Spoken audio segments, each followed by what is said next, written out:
నమస్తే అందరికీ. నేను భార్గవ్. ఢిల్లీ జంతర్ మంతర్ వద్ద పెద్ద ఎత్తున ఒక ఉద్రిక్తమైన వాతావరణం కనిపించింది.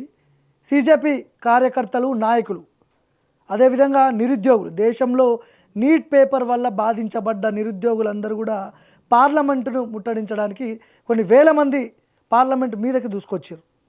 సో ముట్టడించకపోవడం తర్వాత సంగతి, కానీ పార్లమెంటు చుట్టూ ఒక ఘర్షణ వాతావరణం. అంటే పార్లమెంటు ఆవరణలో ఏ నిరుద్యోగి కనపడ్డా కూడా ఇట్లా గన్నులు పట్టుకొని రెడీగా ఉన్నారు, కాల్చి అవతల పడేయమని ఆర్డర్స్ వచ్చేసినాయి. టియర్ గ్యాస్ వదిలిపెట్టరు, రబ్బర్ బుల్లెట్లతో ఫైరింగ్ జరిపిర్రు, వాటర్ కెనాల్స్తో వాళ్ళందరినీ అదుపు చేసే ప్రయత్నాలు చేసిర్రు. సో ఒక రక్తపాతం అయితే సృష్టించారు. ఈ వెనకాల ఇప్పుడు ఈ ఫోటోలు కొంత పేపర్ పత్రిక కాబట్టి కొన్ని దీంట్లో చూపించకూడని ఉంటాయి కాబట్టి చూపించలేదు.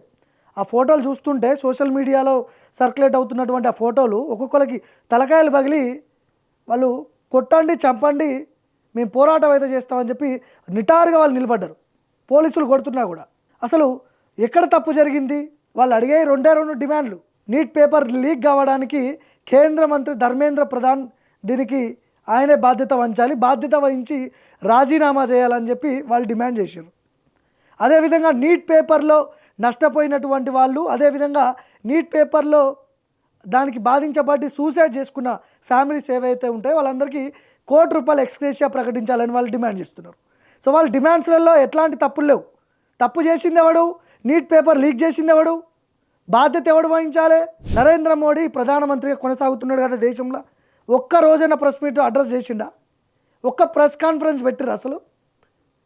అసలు నీట్ పేపర్ 2026 కాదు, 2025లో కూడా నీట్ పేపర్ లీకేజ్ అయిందని చెప్పి చాలామంది మాట్లాడుకుంటున్నారు.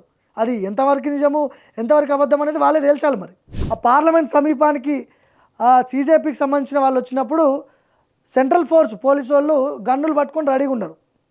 గేట్ టచ్ చేస్తే కాల్చిపడేయమని పైనుంచి ఆదేశాలు ఉన్నాయి. మరి ఎందుకు ఇంతగానో ఎందుకు కొట్టాల్సి వచ్చింది? రక్తాలు వచ్చినాయి ఒక్కొక్కనికి. తప్పు చేసింది మీరు, పేపర్ లీక్ చేసింది మీరు. అడిగితే ప్రశ్నిస్తే ఇట్లా కుక్కల్ని కొట్టినట్టు కొట్టి హాస్పిటల్లో పడేసారు. ఆడవాళ్ళని కూడా ఆడవాళ్ళని కూడా చూడకుండా వాళ్ళ మీద దాడి చేశారు. కానీ ఒక సోషల్ మీడియాలో పోల్ పెడితే సీజేపీ పార్టీతో బీజేపీ ఖతమవుతుందా, దేశంలో మళ్ళీ అధికారంలోకి వస్తుందా అని పోల్ పెట్టినప్పుడు 90% పీపుల్, 90% జంజీ బ్యాచ్ అధికారంలోకి రాదు, సీజేపీతో బీజేపీ పార్టీ ఖతమవుతుందని చెప్పి పోల్లో వాళ్ళు ఓట్లు వేసారు. సో దీన్ని బట్టి ఏమర్థమైంది? జంజీ బ్యాచ్ అనే వాళ్ళు కేంద్ర ప్రభుత్వం మీద వాళ్ళు వ్యతిరేకంగా ఉన్నారు, నీట్ పేపర్ లీకేజ్లో వాళ్ళ హస్తం ఉందని చెప్పి క్లియర్గా అర్థమవుతుంది మనకి. సో కాబట్టి ఢిల్లీలో జరిగినటువంటి ఈ రణరంగం, మరి రాహుల్ గాంధీ, ప్రతిపక్ష నాయకుడు రాహుల్ గాంధీ ఆయన స్టేట్మెంట్ అయితే ఇచ్చిండు. కానీ ఇప్పుడు ఆ నిరాహార దీక్ష చేస్తున్నటువంటి సోనం వాంగ్చుక్ ఆయన దగ్గరికి వెళ్ళి పరామర్శించిండు. మీరు ఆయనకు మద్దతుగా నిలబడండి, ఏదో 2 మాటలు చెప్పి మేము సీజేపీకి సపోర్ట్గా ఉంటాము, మద్దతు ఇస్తామని చెప్పి సోషల్ మీడియాలో మాట్లాడడం కాదు. దేశంలో ప్రధాన ప్రతిపక్ష పాత్ర వహిస్తున్నటువంటి రాహుల్ గాంధీ దీని మీద మాట్లాడటం కాదు, పోయి అక్కడ మీరు కూడా జంతర్ మంతర్ దగ్గర దీక్ష చేయాల్సిన అవసరం ఉందని చెప్పి చాలామంది అనుకుంటున్నారు. ఏంది రక్తపాతం? ఏంది బాష్పవాయువు మధ్య ధైర్యంగా చాలామంది ఇదంతా పోగే. ఇప్పుడు రబ్బర్ బుల్లెట్లు కూడా కొట్టిరంట. ఢిల్లీలో ఉన్న కొంతమంది మీడియా మిత్రులతో నేను మాట్లాడినప్పుడు వాళ్ళు చెప్తున్నటువంటి మాటలు ఇవన్నీ కూడా. ఇక్కడ ఆడవాళ్ళు ఉన్నారు, మగవాళ్ళు ఉన్నారు, వాళ్ళు వీళ్ళు తేడా లేకుండా అందరు కొట్టారు. ఇక్కడ చూడండి, ఈ ఫోటో పెద్ద ఎత్తున వైరల్ అవుతుంది. తలకాయ పగిలిపోయింది ఆయన. ఇంత పెద్ద ఎత్తున వ్యతిరేకత ఎందుకు వచ్చింది? మరి దేశంలో ఏ పార్టీకైనా 10 ఏళ్ళు అధికారం ఇచ్చుడు ఎక్కువ. బీజేపీకి 15 ఏళ్ళు, అంటే 3 టర్మ్లు బీజేపీ అధికారంలో ఉంది దేశంలో. మరి ఎందుకు ఇంత వ్యతిరేకత వచ్చింది? మీరు చేస్తున్నటువంటి ఈ పేపర్ లీకేజ్ల వల్ల. సో సోనం వాంగ్చుక్ ఆయన ఎప్పటి నుంచో నిరాహార దీక్ష చేస్తున్నాడు. మరి దీక్షకు కొంతమంది బీజేపీకి సంబంధించిన సపోర్టర్స్ ఏమో సోషల్ మీడియాలో పోస్టులు పెడుతున్నారు. ఏమని పెడుతున్నారు? వీళ్ళంతా లెఫ్టిస్టులు, వీళ్ళంతా అర్బన్ నక్సలైట్లు, వీళ్ళంతా చైనా నుంచి వచ్చి సోనం వాంగ్చుక్ స్టేజ్ మీద మొత్తం అర్బన్ నక్సలైట్లు ఉన్నారు, చైనా నుంచి వచ్చినటువంటి వ్యక్తులు వీళ్ళు. భారతదేశంలో అల్లర్లు సృష్టించడానికి, బీజేపీ పార్టీని పడగొట్టడానికి వచ్చినటువంటి ఉగ్రవాదులు వీళ్ళని చెప్పి బీజేపీలు సర్క్యులేట్ చేస్తున్నారు. అంటే మీరు చేసిన ఆ లీకేజ్ని ఎవడైనా క్వశ్చన్ చేస్తే వాడు అర్బన్ నక్సలైట్, అంతే కదా. అసలు తెలంగాణలో ఉన్న ముఖ్యమంత్రి రేవంత్ రెడ్డి నుంచి ఒక స్టేట్మెంట్ అన్న వినపడిందా మనకి?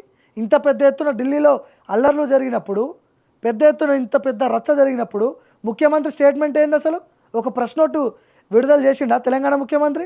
బీజేపీ వాళ్ళు అంటే ఎట్లయినా మాట్లాడరు, వాళ్ళదే కాబట్టి వాళ్ళే ఈ అరాచకం చేసింది. కాంగ్రెస్ వాళ్ళకి ఏమైంది మరి? మీరు ప్రతిపక్ష పార్టీ కదా దేశంలో.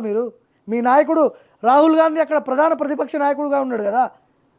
రేవంత్ రెడ్డి ఏమో బీజేపీ నాయకులతో తిరుగుతాడు. అక్కడ పోతే ఢిల్లీలో కేంద్ర మంత్రులను కలుస్తాడు, నరేంద్ర మోడీని కలుస్తాడు, మేరా బడే బాయ్ అంటాడు, చోటా బాయ్ అని ఆయన అంటాడు, మే ప్రియమిత్ర అని ఇంకొక ఆయన అంటాడు. తెలంగాణకు వచ్చేసరికి సపరేటు ఇదైపోయింది, ఏం అర్థమవుతలేదు ఇక్కడ. సో కాబట్టి ప్రజలు చైతన్యవంతులయ్యారు. జంజీ యువతరం, ముఖ్యంగా జంజీ యువతరం తలుచుకుంటే ఏదైనా సాధించవచ్చు అనే సంకేతాలు ఈ ఢిల్లీలో జరిగినటువంటి సంఘటనలు మనం గుర్తు చేసుకోవాలి. మరి 2028 ఎన్నికల్లో ఒకవేళ ప్రత్యక్షంగా ఈ సీజేపీ పార్టీ కనుక ఒకవేళ పోటీ చేసిందనుకో బీజేపీ ఖతమవుతుంది. నేను చెప్తున్న మాట కాదు ఇది, సోషల్ మీడియాలో పోల్స్ చెప్తున్నాయి, సోషల్ మీడియాలో నెటిజన్స్ చెప్తున్నారు. సో చూద్దాం ఏం జరగబోతుందో మరి.